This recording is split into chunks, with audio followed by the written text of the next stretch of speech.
సంక్షేమ శాఖ మంత్రి సవిత కమెంట్స్. బీసీల రక్షణ చట్టాన్ని అమలు పరుస్తాం.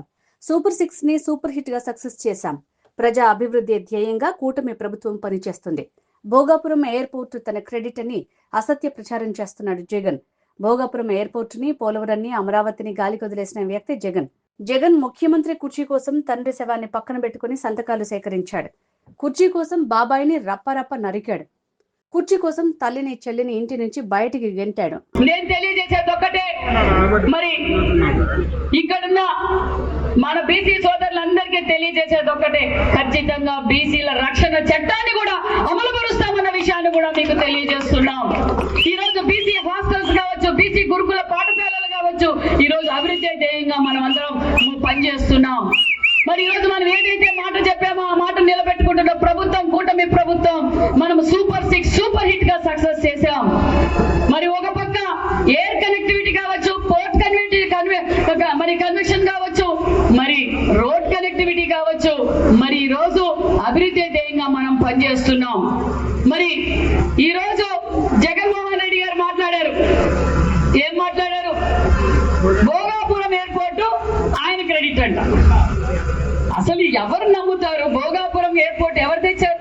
చంద్రబాబు గారు. 14-19లో విజన్ లీడర్ మాన్య శ్రీ ముఖ్యమంత్రి చంద్రబాబు నాయుడు గారు ఏదైతే పరిశ్రమల సృష్టికర్త, ఏదైతే భోగాపురం కి కర్మ క్రియాకర్త చంద్రబాబు నాయుడు గారు 14-19లో పర్మిషన్లు తీసుకొచ్చారు.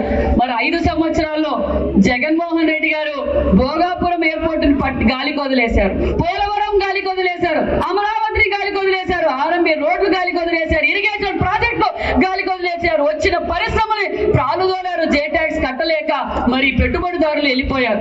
కుర్చీల కోసం మనం చూసాం. తండ్రి శవం పక్కన కుర్చీ కోసం సంతకాలు పెట్టిన వ్యక్తిని చూసాం. కుర్చీ కోసం బాబాని రపరపా నరికిన వాళ్ళని చూసాం. తల్లిని, చెల్లిని ఇంటి నుంచి తోళ్ళని చూసాం. మరి ఇప్పుడు కూడా రకరకాలే అంటున్నారు. ప్రజలు కూడా బుద్ధి చెప్పారు. మరి కూటమి ప్రభుత్వం అధికారంలోకి రావడానికి మనం అందరం కష్టపడ్డాం. మరి దానితో పాటు కీలకంగా మన నరేంద్ర మోడీ గారి ఆశీర్వాదంతో, మన చంద్రబాబు నాయుడు గారి విజన్ తో మరి కుర్చీ కోసం ఇన్ని హత్యలు చేసి ఇన్ని డ్రామాలు ఆడిన వారిని చూసాం. మరి నాకు కుర్చీ కాదు ముఖ్యం, ఈ రాష్ట్ర భావితరాల భవిష్యత్తు అవసరమని చెప్పి మనతో పాటు ప్రయాణం చేసిన మన డిప్యూటీ సీఎం పవన్ కళ్యాణ్ గారు కావచ్చు, యువకుల అధినేత నారా లోకేష్ బాబు గారు, ఈ రోజు కూటమి ప్రభుత్వాన్ని మనం అధికారంలోకి తీసుకొచ్చాం. అతి తక్కువ కాలంలోనే ఈ రోజు అభివృద్ధి ధ్యేయంగా మనం పనిచేస్తున్నాం అన్న విషయాన్ని మీకు అందరికీ తెలియజేస్తున్నాం. మీ రపరపాలు సాగో. ఏదైతే ఈ రోజున మన వెంకటేశ్వరరాజు గారు మనస్ఫూర్తిగా అభినందిస్తూ, ఇదే విధంగా మీరు ఇదే ఉత్సాహంతో ముందుకు పోవాలి.